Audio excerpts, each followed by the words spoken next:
Avis vascular centre మన దేశంలోనే the best varicose vein hospital. మీరు ఒక ట్రాన్స్జెండర్గా మారిన తర్వాత అయినా కానీ ఈ రంగంలోకి మెయిన్గా ఒక డాన్సర్గా రావడానికి గల రీజన్స్ ఏంటి?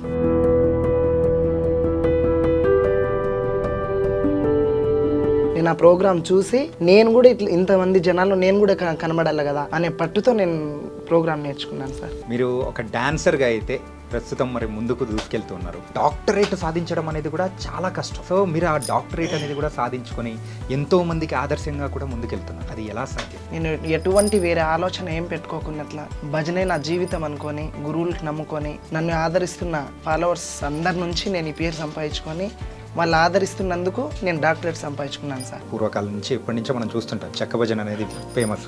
కాకపోతే రాను రాను ఆ కళ అనేది తగ్గిపోతూ వస్తుంది. సో ఎందుకు ఆ కళ అనేది తగ్గిపోతూ వస్తుంది అంటారు? ఎన్ని ప్రోగ్రామ్స్ ఉన్నా చెక్క భజన అంత ఆనందం ఎక్కడ ఉండదు సార్. ఇప్పుడు పల్లెటూర్లలోనే ఎందుకు ఉండాలని యూట్యూబ్ ఛానల్ క్రియేట్ చేసినాం సార్ మేము. మీరైతే ఒక కళారంగానికి మీరైతే సేవ చేసుకుంటూ మరి ముందుకెళ్తూ ఉన్నారు. అంటే ఒక గోల్ కానీ ఆ స్థాయిలో నిలబడాలని ఉంటుంది కదా. సో అది ఏంటి? మేము చిన్న కళాకారిని, మాకెట్లుంటా సార్ అని నేను అడిగినాను. వాళ్ళు ఉన్నారు కదా, వాళ్ళతో ఫోన్ మాట్లాడించి ఆ స్టేజ్లోనే ఎందుకు ఉండాలి, కొంచెం పై మెట్టు రావాలనే ఒక ఇది ఆశ సార్ మాకు. మంగ్లీ గారు మీ అత్త కూతురా? మంగ్లీ మా అత్త కూతురు సార్. ఈ పేరు నుంచే నాకు హ్యాపీనెస్ ఉంది sir. Hi guys, welcome to I dream. నేను మీ చాణక్య. సో కళల పట్ల మనకు మక్కువ ఉంటే మనం ఎలా ఉన్నా ఎక్కడ ఉన్నా కానీ ఆ కళా రంగానికి మనం సేవ చేసుకుంటూ కూడా ముందుకు వెళ్ళిపోవచ్చు. ఎంతోమందికి ఆదర్శంగా కూడా నిలవచ్చు. అలా నిలుస్తూ ఇప్పుడైతే ముందుకు దూసుకెళ్తున్న డాన్సర్ సమీరా ఇప్పుడు మనతో పాటు ఉన్నారు. ఆవిడతోనే మాట్లాడదాం. నమస్తే అమ్మా. నమస్తే సార్. ఎలా ఉన్నారమ్మా? బాగున్నాం సార్, మీరు బాగున్నారా? నేను చాలా చాలా బాగున్నాను. మా ఐ డ్రీమ్ సో ఆఫీస్కి కూడా వచ్చేసారు, మాకు ఇంటర్వ్యూ ఇస్తున్నారు. ఇది మాత్రం మాకు చాలా హ్యాపీగా కూడా అనిపిస్తుంది. Thank you sir. Yeah Sameera sir, మీరు ఒక డాన్సర్గా అయితే ప్రస్తుతం మరి ముందుకు దూసుకెళ్తున్నారు. అవును సార్. సో అది కాకుండా ఏంటంటే ఒక డాక్టరేట్ సాధించడం అనేది కూడా చాలా కష్టం. సో మీరు ఆ డాక్టరేట్ అనేది కూడా సాధించుకొని ఎంతో మందికి ఆదర్శంగా కూడా ముందుకెళ్తున్నారు. అవును సార్. అది ఎలా సాధ్యం? చెక్క భజన నుంచి సార్. నేను చెక్క భజన అంటే నా ప్రాణం సార్. నేను ఎటువంటి వేరే ఆలోచన ఏం పెట్టుకోకున్నట్లా భజనే నా జీవితం అనుకొని గురువులకు నమ్ముకొని నా ఒక ప్రాణం ఇది చేస్తున్నదే చెక్క భజన గురువులందరూ. వాళ్ళ నుంచి నన్ను ఆదరిస్తున్న యూట్యూబర్స్, ఇన్స్టాగ్రామ్స్, నా ఫాలోవర్స్ అందరి నుంచి నేను ఈ పేరు సంపాదించుకొని వాళ్ళు ఆదరిస్తున్నందుకు నేను డాక్టరేట్ సంపాదించుకున్నాను సార్. కేవలం ఒక డాక్టరేట్ అంటే పర్లేదు, కానీ సో 2 డాక్టరేట్లు, అది కూడా ఏంటంటే ఊరికే ఎవరికి పడితే వాళ్ళకి డాక్టరేట్ అనేది కూడా ఇవ్వరు. మీరు ఆ కళారంగానికి చేస్తున్న సేవను దాని తగ్గట్టు కూడా ఇచ్చారు. అండ్ ప్రస్తుతం అయితే సో మీ వీడియోస్ కానీ ఇవన్నీ మేము చూస్తూ ఉంటాం. సో మీరు ఒక ట్రాన్స్జెండర్గా తర్వాత మారిన తర్వాత అయినా కానీ సో ఈ రంగంలోకి మెయిన్గా ఒక డాన్సర్గా రావడానికి గల రీజన్స్ ఏంటి? ఇట్లా మేము పల్లెటూరులో పుట్టినాం సార్. ఏ ఊరమ్మా? మాది గుత్తి పక్కనే విలేజ్ గుండాల తాండా సార్. గుండాల తాండా, ఎర్రగుడి గుండాల తాండా. ఓకే. అట్లా ప్రోగ్రామ్స్ ఉండే చెక్క భజన, అట్లా అక్కడ ప్రోగ్రామ్స్ మేము చూసేకపోయి పలాని డాన్సర్గా మేము తయారు కావాలి, ఇదే ఎట్లా ఉండాలి, నేను డాన్సరే కావాలనే పట్టుబడి నేను ఆ ప్రోగ్రామ్ చూసి నేను కూడా ఇట్లా ఇంతమంది జనాల్లో నేను కూడా కనబడాలి కదా అనే పట్టుతో నేను ప్రోగ్రామ్ నేర్చుకున్నాను సార్. కానీ ఎప్పుడైనా కానీ ఒక కళారంగం వైపు వెళ్తున్నాము అంటే తల్లిదండ్రులు ఖచ్చితంగా ఎందుకు మనకెందుకు, యూజువల్గా అయితే మా పల్లెటూర్లలో కానీ టౌన్లలో ఉన్న తల్లిదండ్రులు ఎలా ఉంటారు, వాళ్ళ ఆలోచన విధానం వేరుగా ఉంటుంది. అవును సార్. సో వాళ్ళు ఏమన్నా అబ్జెక్షన్ చెప్పడం అట్లా ఏమన్నా ఉండిందా? అది అని నేను నా స్వతంత్రంగానే నేను ఇట్లున్నాను కదా, ఎందుకు ఇట్లనే నా పేరు ఎందుకు ఇది చేసుకోవాలా, నా తల్లిదండ్రులకి నేను ఇట్లా నేను పేరు పోగొట్టేసినాను, నేను ఒక స్థాయిలో ఉండాలా అనే ఆలోచనతో నేను ప్రోగ్రాంలు పట్టుకునేసినాను సార్. ఓకే. సో అలా పట్టుకొని మరి ముందుకెళ్తున్నారు. అవును సార్. యా. కానీ మీకు అంటే ఏ ఏజ్లో తెలిసిందమ్మా మీరు ఇట్లా అని చెప్పేసి? నాకు ఒక 13-14 ఇయర్స్లో సార్. 13-14 ఇయర్స్. సో యూజువల్గా అయితే ఇలా అనేటప్పటికీ ఖచ్చితంగా తల్లిదండ్రులు కానీ చుట్టూ ఉన్న బంధువుల విషయాలకు వచ్చేటప్పటికి ఖచ్చితంగా అబ్జెక్షన్లు, గొడవలు, తిట్లు అన్నీ ఉండనే జరిగినాయి సార్ అవి. మరి ఇలా మారడానికి గల రీజన్ ఏమనిపించింది? ఎలా మారారు? హార్మోన్స్ ప్రాబ్లం నుంచి మారిపోయినాం. కానీ అంటే ఆపరేషన్ చేయించుకోవడం అనేది కూడా జరిగింది కదా. అవును సార్. ఉమ్. నాకు ఒక 14 ఇయర్స్ ఉన్నప్పుడే నేను ఆపరేషన్ చేయించాను. ఉమ్. అట్లే ఈ జన్మలో ఉన్నాను కదా, ఎందుకు ఇట్లనే ఉండాలా అని ప్రోగ్రాంలు నా ఇంట్రెస్ట్ అంతా, నేను అంతే ప్రోగ్రామ్, నా చెక్క భజనే నా కళ, ఉమ్. నా జీవితమే కళకు దారిపోసేసినాను సార్. యా. అండ్ మరి మీరు మారిన తర్వాత సో ఇంట్లో వాళ్ళు మిమ్మల్ని బాగానే యాక్సెప్ట్ చేశారా లేకపోతే? బాధపడినారు సార్, కొన్ని రోజులు బాధపడినారు. ఓకే. ఎందుకు వద్దు అది ఇది అని. ఎన్ని రోజులు మరి అట్లా బాధపడ్డారు ఏంటి? వాళ్ళు చాలా కంప్లీట్ యాక్సెప్ట్ చేయడానికి ఎన్ని రోజులు పట్టింది? 4-5 ఇయర్స్ వరకు చాలా ఇది అయిపోయినారు అమ్మ నాన్న. వాళ్ళకి ఎందుకు ఇది చేయాలా అని చెప్పేసి నేనే కొంచెం సింగిల్గా ఉండిపోయినా. సింగిల్గా ఉండి కూడా నేను ఎక్కడ బయట బెగ్గింగ్స్ కానీ అటువంటి ఆలోచనలు ఏం పెట్టుకోలే. ఇదే ఈ జన ఆకర్షణ బట్టి నేను ప్రోగ్రాంలు బట్టి నేను ప్రోగ్రామ్తోనే దూసుకెళ్ళిపోతున్నాను సార్. అంటే మీకు నార్మల్గా ఈ చెక్క భజన కానీ డాన్సింగ్ కానీ ఇలాంటివన్నీ ఏ ఏజ్ నుంచి మొదలైంది? నేను 14 ఇయర్స్ దాటిన తర్వాత 1 ఇయర్ నేను ఇంటికాడ ఉన్నాను సార్. తర్వాత రమాదేవి అని ఒక ఆమె భజన డాన్సర్ అనమాట. రమాదేవి తర్వాత ఆమెకు చూసి నేను కదా ఈ ప్రోగ్రాంలు మనం చేస్తే మనకి ఇంతమంది చూస్తారు కదా, గురువులు ఇంత మంచి గురువులు ఉన్నారు, వాళ్ళలో నేను ఒక వాళ్ళ బిడ్డగా నేను పొందాలి ప్రోగ్రాంలలో అని అనుకొని నేను ప్రోగ్రాంల మీదే నా ఇంట్రెస్ట్ అంతా ప్రోగ్రాంల మీదే పెట్టేసినాను సార్. ఏంటంటే సో మీరు మనము ఇంటర్వ్యూ స్టార్ట్ చేసినప్పటి నుంచి మీరు ప్రోగ్రామ్స్, డాన్స్ ప్రోగ్రామ్స్ అని ఇట్లా ఎక్కువ సార్లు కూడా అంటున్నారు. అసలు ఆ ప్రోగ్రామ్స్కి వెళ్ళాలి అని అంటే ఫస్ట్ ఒక స్టార్టింగ్ పాయింట్ అనేది కూడా ఉంటుంది. ఫస్ట్ ప్రదర్శన అనేది కూడా మీరు ఎక్కడ ఇచ్చారు? మేము ప్రోగ్రామ్సా సార్? మేము బళ్ళారి సైడ్ చేసినాం సార్. బళ్ళారి సైడ్ చేసినప్పుడు అక్కడి నుంచి రెస్పాన్స్ ఎలా ఉంది ఏంటి? అది అప్పుడు ప్రోగ్రామ్ డాన్సర్స్కి అమౌంట్ తక్కువే, మాకు ఛార్జీలకి ఇచ్చినా కూడా ప్రోగ్రాంల కోసమే మేము పోయి ఇది నేర్చుకోవాలా, డబ్బుకు చూసుకోకూడదు అనేసి చెక్క భజనకి ఇది చేసినాం సార్ మేము. ఓకే. స్టార్టింగ్లో మాకు ఛార్జీలకి ఇచ్చి పంపించినా కూడా ఈ ప్రోగ్రామ్ మా సొంతం కావాలా, కళ ఎవరిది సొంతం కాదు కదా అని చేసి కళకు నమ్ముకొని ముందుకు పోతున్నాం సార్.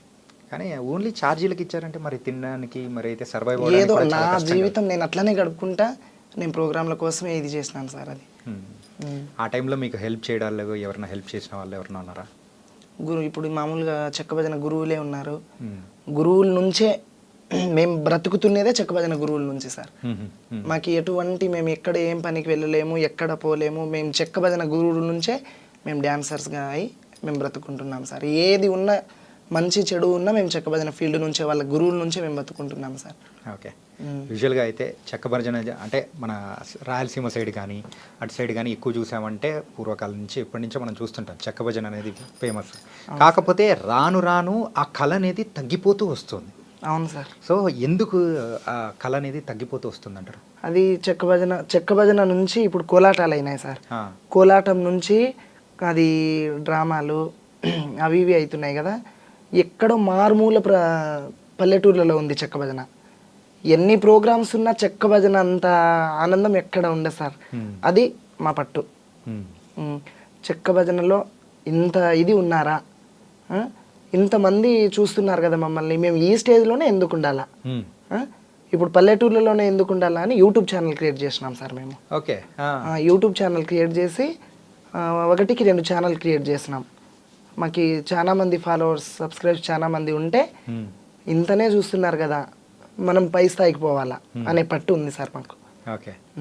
కానీ మరి ఎవరో అంటే మరుగున పడిపోయిన కళ. అవును సార్. సో దాన్ని మళ్ళీ ఇప్పుడున్న వాళ్ళకి చూపిస్తూ ఉంటే వాళ్ళ దగ్గర నుంచి వస్తున్న కామెంట్స్ కానీ అంటే అప్రిసియేషన్స్ కానీ ఎలా అనిపిస్తుంది? అప్పుడు డాన్సర్స్ లేనప్పుడు కూడా చెక్క భజన అంటే అందరికీ తెలిసినది. డాన్సర్ ఉన్నప్పుడు ఇప్పుడు గురువులు మంచి మంచి గురువులు తయారైనారు, మంచి మంచి డాన్సర్స్ తయారైనారు. ఈ భజన పెడితే ఈ డాన్సర్స్ వస్తారు, ఊర్లలో ఇంత ఇది ఉంటుంది కదా, ఇంత ఎంకరేజ్మెంట్ ఉంటుంది వీళ్ళు వస్తే అన్నట్ల డాన్సర్కు విలువనే, ఒక గురువుకు విలువనే చెక్క భజన నుంచి. ఎన్నో ప్రోగ్రామ్స్ వచ్చినా వాళ్ళకి ఆలోచన వస్తుంది అనమాట, పలానా ఆ గురువుకు పిలిస్తే ఆ డాన్సర్ వస్తుంది, ఈ భజన సక్సెస్ అవుతుంది అన్నట్ల సార్. సో మొత్తానికి అయితే ఇప్పుడు సమీర ఎక్కడికైనా వెళ్ళి మరి ప్రోగ్రామ్ ఇస్తుందంటే ఎంతమంది జనాలు వస్తున్నారు ఏంటి? అది మీరే చూస్తున్నారు కదా సార్. ఇంకా మేము చెప్పాలా, మా గొప్పలు మేము చెప్పుకునేది ఎందుకు సార్ చెప్పు? లేదు, కొన్నిసార్లు మనం చెప్పుకుంటేనే తెలియని వాళ్ళకి కూడా అర్థమవుతుంది. అదేం లేదు సార్. ఇప్పుడు మామూలుగా మేము ఇక్కడ కర్నూలు జిల్లా, కడప జిల్లా, నెల్లూరు, చిత్తూరు, అదంతా ఆడినాము.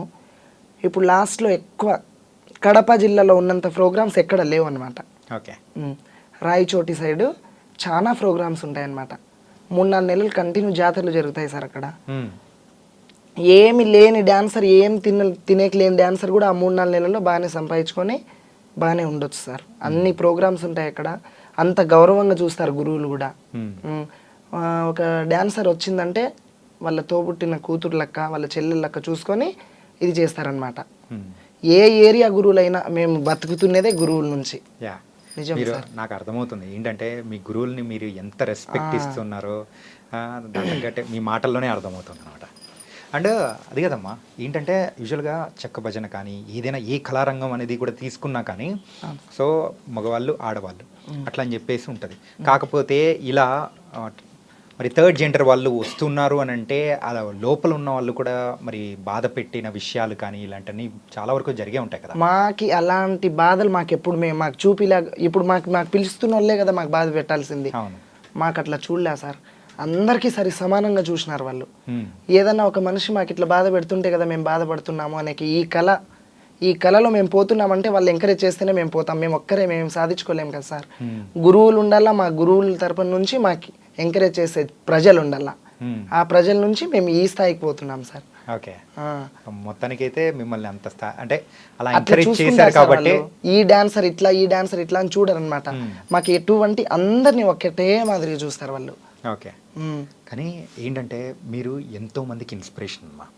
ఏంటంటే సో అటు సైడ్ ఉన్న వాళ్ళైతే ఎన్నెన్ని అంటే అకృత్యాలు కానీ కొన్ని జరుగుతూ ఉన్న సిచ్యువేషన్స్ కానీ బయట వాళ్ళని మనం చూస్తూ ఉంటే కొన్నిసార్లు జాలి అనిపిస్తుంది.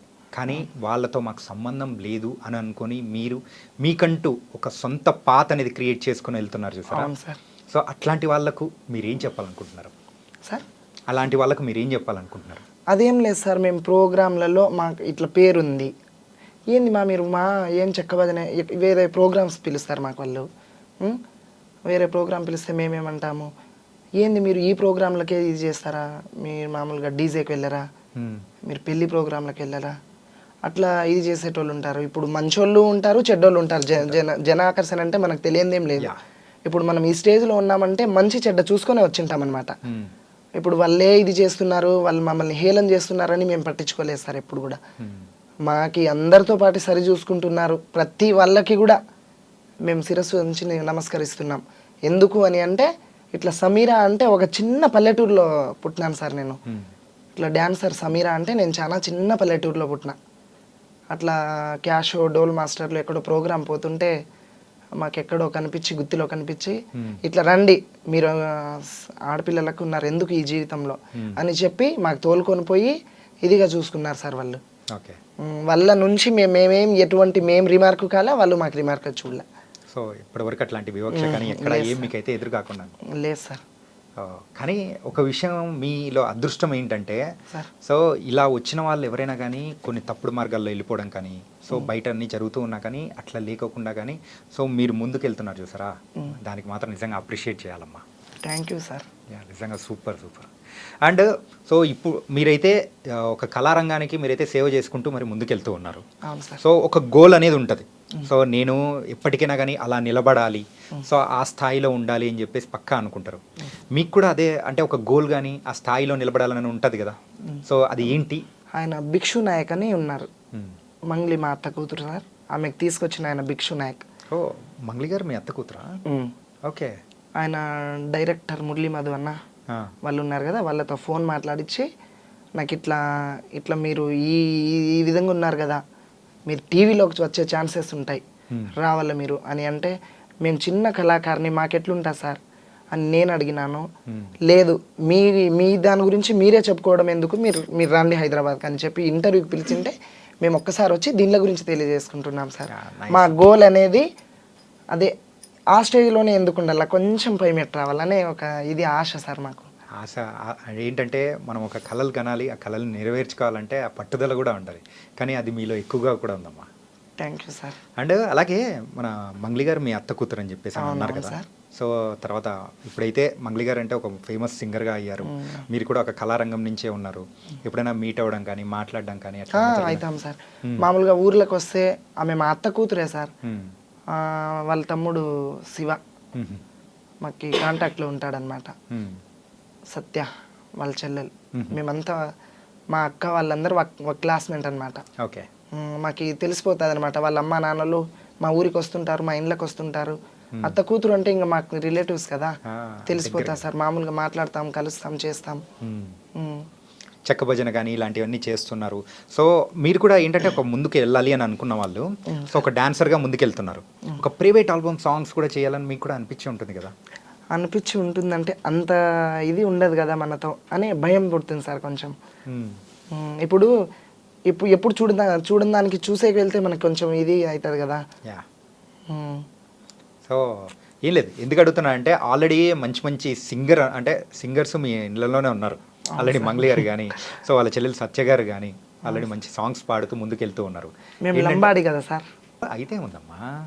సో ఒక కళారంగాన్ని ప్రోత్సహిస్తూ ముందుకెళ్తున్నప్పుడు అలా ఇలా అని ఏముండదమ్మా. సో ముందుకెళ్తూ ఉన్నారు హ్యాపీగా. ఏంటంటే సో మంగ్లీ గారితో కూడా ఒక సాంగ్ పాడిచ్చి కూడా మీరు డ్యాన్స్ వేసి అట్లా ముందుకెళ్ళారంటే ఇంకా బాగుంటుందేమో అని కూడా అనిపించి అడుగుతున్నాను అనమాట. ఫ్యూచర్లో చేద్దాం సార్. యా. మనం అంత సక్సెస్, మన బతుకు బాగుంటే ఖచ్చితంగా సాధిద్దాం సార్. ఓకే.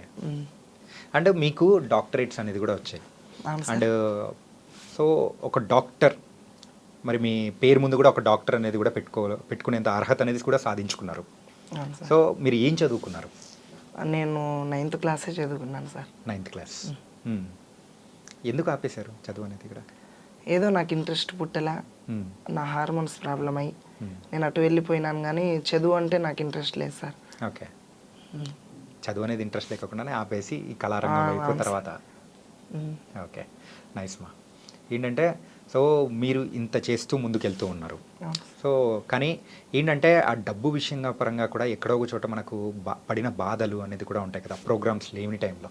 అవును సార్. సో స్టార్టింగ్ మీ కెరియర్ స్టార్టింగ్లో కూడా సో డబ్బు లేకుండా ఇబ్బంది పడిన సందర్భాలు కానీ అట్లా ఏమైనా ఉన్నాయా? దండిగా ఉన్నాయి సార్. ప్రోగ్రాంలు జరగవు. ఇప్పుడు కరోనా టైంలోనే ఎక్కడ లేకోకుండా ఎట్లా కూర్చునేసినాం ఇంటికాడే. బయటికి తిరిగే సిచ్యువేషన్లో లేము ఇప్పుడు, మీకైనా మాకైనా. ప్రోగ్రాంలు లేకోకుండా టైంలో నేను బయటికి ఎక్కడ పోలేదు సార్. మామూలుగా తల్లిదండ్రి మీదే ఆధారపడి బతికిన. తల్లిదండ్రినే చూసుకున్నారు సార్ ఆ టైంలో నాకు. నేను ఎటువంటి సమస్యల్లో అయినా చాలా పేదరికం నుంచి పుట్టి బయటకు వచ్చినాం సార్ మేము. మా తల్లి తండ్రి చాలా పేదవాళ్ళు. ఆ పేదరికం నుంచి వాళ్ళు ఏం చేసినారో, నేను ఇట్లా ఉన్నా కూడా ఇంటి మీదే పోయి కూర్చునేసిన, నేనేం చేసుకోలేకపోయినా బయటికి పోయి అని చెప్పేసి ఇంటికాడే కూర్చునేసిన. అమ్మ నాన్ననే చూసుకున్నారు సార్ నాకు ప్రతిదీ. కానీ ఇప్పుడు వాళ్ళని ఎవరు చూసుకుంటున్నారు? నేనే చూసుకుంటున్నాను. అంతే కదా. ఇప్పుడు మన దగ్గర లేని టైంలో మనకు గుర్తొచ్చేది తల్లిదండ్రులే. అవును సార్. అలాంటి టైంలో మనకు బాగున్నప్పుడు మనం చూసుకోవాల్సిన ఎవరిని వాళ్ళనే చూసుకుంటున్నా సార్. ఏదో నా అయిన కాటికి నేను కష్టపడి చూసుకుంటున్నా. యాజ్ ఎ డాన్సర్గా అయితే మీ కెరియర్ని మలుచుకొని మరి ముందుకెళ్తూ ఉన్నారు. కాకపోతే మనల్ని ఎంత ఆకాశానికి లేపే వాళ్ళు ఉంటారో తక్కువ రాయితో కొట్టే వాళ్ళు కూడా ఉండే ఉంటారు, విమర్శించేవాళ్ళు. అవును సార్. సో అలాంటి విమర్శలు కొన్ని మనం విన్నప్పుడు కూడా బాధపడి అక్కడే ఆగిపోయిన సందర్భాలు కూడా ఉంటాయి. ఖచ్చితంగా ఉన్నాయి సార్. సో మీ లైఫ్లో కూడా అట్లాంటిది ఏమన్నా? మామూలుగా ఈ కళారంగంలోనే నా ముందు గొప్పలు చెప్పుకొని సమీర ఇట్లా, సమీర అంటే అట్లా, సమీర వస్తే ఇట్లా అని చెప్పి నేను వెళ్ళిన తర్వాత వాళ్ళతో ఒక మాట చెప్పి వాళ్ళు వచ్చి నా ముందర చెప్పి నేను ఏడ్చుకొని ఉన్న రోజులు, వాళ్ళ కోసం నేను ప్రోగ్రాంలు ఆపుకున్న రోజులు చాలా ఉన్నాయి సార్. ఆ ప్రోగ్రాంలలో నేను సింగిల్గా పోతే నన్ను హేళన చేసి, నన్ను కించపరిచి, వాళ్ళని ఇట్లా చేయాలా అట్లా చేయాలా అని వాళ్ళు మాట్లాడి నన్ను ఇది చేసిన రోజులు చాలా ఉన్నాయి సార్ అవి. అయినా నేను దానిలోకి ఇది అనుకోకుండా చేసిన వాళ్ళు నా వాళ్ళే, చేయని వాళ్ళు నా వాళ్ళే అని అనుకొని అందరినీ నా వాళ్ళే అని అనుకొని ముందుకు పోతున్నాం సార్ మేము. కానీ ఎవరైనా కానీ ఎక్కడైనా ఆగిపోతుంటారు. కానీ మీరు ఆగిపోకుండా ముందుకు వెళ్ళడానికి ఎవరో ఒకరు వెన్ను తట్టి ప్రోత్సహించిన వాళ్ళు ఉంటారు కదా. ఇప్పుడు వాళ్ళని కొంచెం మనసులో పెట్టుకొని వాళ్ళతో మంచిగానే ఉండి మంచిగా పక్కన పెట్టి, మళ్ళీ గురువులు ఒక్క గురువుకే కాదు కదా మేము పోయేది, ఎంతోమంది గురువులు, చెక్కబదిన గురువులు. మేము డాన్సర్స్ చాలా మంది ఉన్నాము, గురువులు ఎంతో. మేము డాన్సర్స్ ఒక 100 మంది ఉంటే 1000 మంది గురువులు ఉన్నారు సార్. ఇప్పుడు వాళ్ళు ఈ గురువుకి నేను పనికి రాకోకుంటే ఇంకో గురువు కన్నా పనికి వస్తా కదా. ఇప్పుడు వాళ్ళు ఏదో చెప్పి నన్ను ఆపేసినారు వాటికి, సరే అది బాగుంది, అక్కడే నేను ఆగిపోను కదా. నా జీవితం నేను ఏదో ఒక రకంగా ముందుకు సాగించుకోవాలి కదా సార్. మళ్ళీ నేను ఇట్లనే ఉండాలా అని చెప్పి అందరితో బాగుండి, నేను ఈ మన ఏరియా కర్నూలు జిల్లా కొన్ని ఏళ్ళు అన్నాను. ఇప్పుడు ఒక 4-5 ఇయర్స్ నుంచి నేను కడప రాయచోటి సైడ్ ఆడుతున్నాను సార్. అక్కడ కంటిన్యూ ఒక గురువుకే పోతున్నా అనమాట నేను. మీరు స్టార్టింగ్ నుంచి గురువులు అని చెప్పేసి మీకు ఎక్కడున్నా కానీ సపోర్ట్ ఇచ్చారని చెప్పేసి అంటున్నారు. అవును సార్. మరి అంత సపోర్ట్ ఇచ్చిన గురువులు ఎవరు ఏంటి? ఇప్పుడు ఒక్కరు అని కాదు సార్, ఇప్పుడు అందరికీ నేను పనికొచ్చే డాన్సర్నే. డాన్సర్ అంటే ప్రతి ఒక్క గురువుకి పనికొచ్చేటోళ్ళే. అందరు గురువులు సపోర్ట్గా మా కళాకారుల కుటుంబం చాలా ఒక తల్లి బిడ్డలుగా ఉంటాం సార్ మేము. ఒకరు ఏదైనా ఇబ్బంది వచ్చినా మేము అందరం ఒక గ్రూప్ అనేది ఉంటుంది మాకి. పలాని మనిషికి ఇబ్బంది ఉంది, పలాని మనిషి ఈ సిచ్యువేషన్లో ఉంది, ఆ మనిషికి మనం అందరం సహాయం చేసుకోవాలా అని చెప్పి మాట్లాడుకొని మేము డాన్సర్లు, మేము గురువులు అందరు చాలా మంది కలిసి మేము తోచిన కాటికి సహాయం చేసుకొని మేము అందరం ఒక తల్లి కుటుంబం లెక్క మేము గడుపుకుంటాం అనమాట. ఇప్పుడు పలానా ఒక మనిషి బాగలేదు మంచంలో ఉన్నాడు అని అనుకో, ఆ మనిషితో పోయి మేమందరం కలిసి మేమందరం డిసైడ్ చేసుకుంటాం అనమాట. ఒకసారి పలానా మనిషి దగ్గర మనం పోవాలా అట్లా అని. నాకు ఏదైనా ఇబ్బంది ఉందనుకో నేను గ్రూప్లో పెడతా, నాకు ఈ పరిస్థితి నాకు బాగలేదు సార్ అని. అట్లాంటి రోజులు చాలా ఉన్నాయి, నాకు చాలా హెల్ప్ చేసిన రోజులు ఉన్నాయి సార్. నాకు ఈ గురువు సరిగ్గా చూడలేడు అని నేను చెప్పలే. ఏదో సమయం సందర్భం బట్టి ఇప్పుడు ఇట్లా జరుగుతున్నాయే తప్ప ఫస్ట్ నుంచి ఇట్లా లేదు సార్. చాలా ఒక ఐక్యమత్యంగా ఉండి మేము భలే బాగా ఉండిపోయినాం సార్ అందరం. ఓకే. కానీ ఇంతకు మీకు సమీరా అని పేరు ఎవరు పెట్టారు? సమీరా అని పేరు నాకు కళారంగంలో వచ్చిన పేరు సార్ అది. మరి అసలు పేరు? మామూలుగా నాకు సోనియా బాయ్ అని పెట్టినారు. మేము లంబాడి కదా, సోనియా బాయ్ అని పెట్టినారు. మామూలుగా సమీరా అని మా 3 అక్షరాల మీద పాటలు పాడతారనమాట. డోల్ మాస్టర్ రమేష్ అన్న అని ఆయన పెట్టిన పేరు ఇది. ఓకే.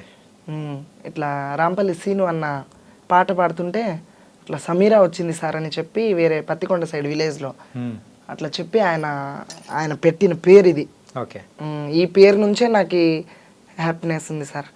ఇట్లా సమీరా అని అంటే ప్రతి ఒక్కరికి ఎక్కడ పోయినా, నువ్వు హైదరాబాద్, నువ్వు ఢిల్లీకి పోయినా నువ్వు డాన్సర్ సమీరా కదా అని అంటే నేను చాలా హ్యాపీగా ఫీల్ అయిపోతా సార్. ఆ పేరు మీదనే నేను చేసిన కష్టం కనబడదు అప్పుడు నాకు. ఏంటంటే సో ఒక కళాకారులుగా మనం ఉన్నందుకు ఎవరైనా కానీ చప్పట్లు కొట్టారంటే సో మనం పడిన కష్టం అన్ని మొత్తం అన్ని మర్చిపోతూ ఉంటాం. అవును, అదే కదా సార్. సో మరి చెక్క భజన గురించి మాట్లాడుకుందాం. చెప్పండి సార్. సో ఈ చెక్క భజన అనేది కూడా సో చాలా మంది వరకు తెలియదు. సో అది ఎట్లా ఆడతారు ఏంటి దాని గురించి దాని హిస్టరీ ఏంటో కూడా చెప్పారంటే ప్రేక్షకులు ఉంటారు. హిస్టరీ అంటే సార్ అది మామూలుగా దేవుని కార్యక్రమంకి చెక్క భజన, లేకోకుంటే ఏదో కోలాటం అని పెడతారు. ఇప్పుడు కోలాటం పెడితే ఏముంటుంది, మామూలుగా ఆడపిల్లలతో జరుగుతుంది అనమాట, ఒక గురువు ఉండి డీజే కోలాటం. ఓకే. చెక్క భజనకు పెడితే ఏముంటుంది, ఒక గురువు ఓన్ వాయిస్తో పాటలు పాడి ఒకరు కాకుంటే 2 డాన్సర్లకు పిలుచుకొని ఆయన ఒక్కడే చెక్క భజన గురువు. ఆయన ఓన్ కష్టంగా చేసి రాత్రంతా మామూలుగా నైట్ 9కి స్టార్ట్ అయితే పొద్దున 6, 7, 8 కూడా కావచ్చు సార్. ఆయన ఎంటర్టైన్మెంట్స్ చూపించి మైకులలో సొంతంగా పాట పాడి కష్టం చేసి చూపిస్తారు కనుక ఆ చెక్క భజన అంటే ప్రజల్లో ఇట్లా ఉంది కదా చెక్క భజన అంటే ఒక మనిషి ఇట్లా స్వతంత్రంగా చూపిస్తాడు కదా, ఇవన్నీ మామూలుగా మైకులలో ఇది కాదు కదా అన్నట్ల చెక్క భజన నిరూపిస్తారు సార్. అంటే ఇప్పుడు ఈ చెక్క భజన చేసేటప్పుడు పాట కమ్ ఆట రెండు ఒకటేసారి చేస్తారు కదా? అవును సార్. సో నార్మల్గా మీరు కూడా అలాగే చేస్తారు? అవును సార్. అమ్మా ఏంటంటే ఒక ట్రాన్స్జెండర్గా నార్మల్గా చాలామంది కూడా బయట ఉన్నారు. అవును సార్. సో అలాంటి వాళ్ళని చూసినప్పుడు సో మీకు ఎవరికైనా కానీ మీ దగ్గరలో ఉన్న వాళ్ళు ఇట్లాంటి వాళ్ళు మీ దగ్గరకు వచ్చి నాకు కూడా ఏదైనా నేర్చుకోవాలని ఉంది ఇట్లా అని చెప్పేసి వచ్చినప్పుడు మీరు ఏం చెప్తారు? వాళ్ళ నుంచి ఉన్న వాళ్ళను బయటికి రావాలంటే ఏం చేయాలంటారు? మనం ఇదే జీవితంలో ఎందుకు నేను ఎంతో కష్టపడి నేను ముందుకు పోతున్నా, నీకు అదే ఇంట్రెస్ట్ ఉంటే నువ్వు రావచ్చు కదా అని వాళ్ళు నన్ను అడిగితే కంపల్సరీగా నువ్వు రా. నేను నా కళ నాకేం సొంతంలే, నువ్వు వచ్చి ఈ కళ ఎవరిది సొంతం లేదుమా, ఇంట్రెస్ట్ ఉండాలి మనకి. ఆ ఇంట్రెస్ట్ని చూపించుకొని మనకి ఏదైనా కష్టం చేసి ప్రజలతో మనం ఇది చేసి అందరితో సంతోషంగా ఉండి నాకు ఒక్కదానికే కళ వద్దు, రండి మీరు కూడా. నేను ప్రతి ఒక్కరు నన్ను అడిగిన వాళ్ళకి నేను ఇదే మాట చెప్తానే తప్ప నేనే ఉండాలా ఇక్కడ, వాళ్ళు అట్లనే ఉండాలా ఆ చూపు నేను ఎప్పుడు చూడలేదు సార్ వాళ్ళకు. అందరు నా ఫ్యామిలీనే కదా అని అనుకొని పోల్చుకుంటాను అనమాట. సూపర్ మా. అండ్ ఏంటంటే సో ఇలా ఉన్నప్పుడు ఖచ్చితంగా ప్రపోజల్స్ కూడా ఎంతో మెసేజ్లు పెట్టడాలు అన్నీ వచ్చే ఉంటాయి కదా మీకు నాకు ఆ విధంగా ఎవరు ఇదేం చేయలేదు సార్. ఇప్పటి వరకు. సో నన్ను ఒక డాన్సర్ లాగానే చూస్తారనమాట అందరూ. సో లైఫ్లో ముందుకు వెళ్ళాలంటే ఒక తోడు కావాలని ప్రతి ఒక్కరు కూడా కోరుకుంటూ ఉంటారు. అవును సార్. సో అట్లా మీకు కూడా తోడు కానీ అట్లా అనిపించిందా? అదేం లేదులే సార్. సో ఇప్పుడైతే మామూలు తల్లి తండ్రి అన్న తమ్ములు ప్రోగ్రాంలలో ఉన్నాము. ప్రోగ్రాంలకు పోయిన గురువునే నాకు అన్ని అందాలుగా చూసుకుంటారు వాళ్ళే. అదే తోడు సార్ నాకు ఎటువంటిది ఏం వద్దు. ఓకే. సో మొత్తానికైతే సో మీ లైఫ్ని ఇలా లీడ్ చేసుకుంటూ కళలకే సో అంకితం చేయాలని చెప్పేసి అనుకుంటున్నారు అనమాట. అవును సార్. ఓకే. సో మన ప్రేక్షకులకి కానీ సో ఎవరైనా మీ ఇన్స్టాగ్రామ్ కానీ లేకపోతే వాళ్ళ ఫాలోవర్స్ అందరూ ఉంటారు కదా, సో అక్కడ కొన్ని చెప్పలేకపోయినది ఇక్కడ మన ఈ వేదిక ద్వారా చెప్పాలనుకుంటుంది ఏదైనా ఉంటే చెప్పండి అమ్మా. నన్ను వాళ్ళు ఇప్పుడు నేను మామూలుగా ఇన్స్టా లైవ్ పెడితే సడన్గా నాకు 1000 మంది 2000 మంది ఫాలోవర్స్ వచ్చేస్తారు. ఇట్లా ఎంతో మంది నన్ను యాడ్ చేయని అంటారు. ఆ ఇన్స్టా లైవ్లో వాళ్ళకి చూసి వాళ్ళు మాట్లాడే మాటలకి ఆ సంతోషం తట్టుకోక ఇది కదా నేను పేరు సంపాదించుకునేది, ఇది కదా ఈ పేరుతోనే ఉండకూడదు, నాకు ఆ సంతోషం చాలు, బయట జనాల నుంచి నేను ఇంత ఉన్నాను కదా అనే ఆలోచనతో నాకు ఎంతో హ్యాపీనెస్గా ఫీల్ అయిపోతా సార్. నా నాకు ఇన్స్టా వల్లే కాదు, నా ఫేస్బుక్, నా ఇన్స్టా ఫ్యామిలీ, నా యూట్యూబర్స్ వాళ్ళందరి నుంచి నేను ఈ పేరు సంపాదించుకున్నాను. నేను ఒక్కదాన్నే కష్టం చేసి సంపాదిలా సార్. నన్ను వాళ్ళు ఆదరిస్తేనే నేను ముందుకు పోతాను. నేను ఎంత ఉన్నా కూడా నేను ఈడ ఆడదాన్ని ఇక్కడే ఆడుతుంటా. ఒకరు చూసి నన్ను వాళ్ళు ఇది చేస్తే ఎంకరేజ్ చేస్తేనే కదా సార్. యా. అండ్ ఇప్పుడు మీ లైఫ్ ఏదైతే ఉందో సో ఈ సోషల్ మీడియాకి రాకముందు ఎలా ఉంది, వచ్చి మీరు దానిలోకి ఎంటర్ అయిన తర్వాత ఎలా ఉంది? ఈ ప్రోగ్రాంలు చేసి ఈ సోషల్ మీడియాలోకి వచ్చిన తర్వాతనే మా లైఫ్ చాలా బాగుంది సార్. అంతకుముందు మేము చాలా పేదరికంగా బతికినాం సార్. అంటే ఇప్పుడు ఈ సోషల్ మీడియా ద్వారా మీకు అంటే డబ్బులు సంపాదించుకునే మార్గాలు పెరిగాయంటారా లేకపోతే ఎలా?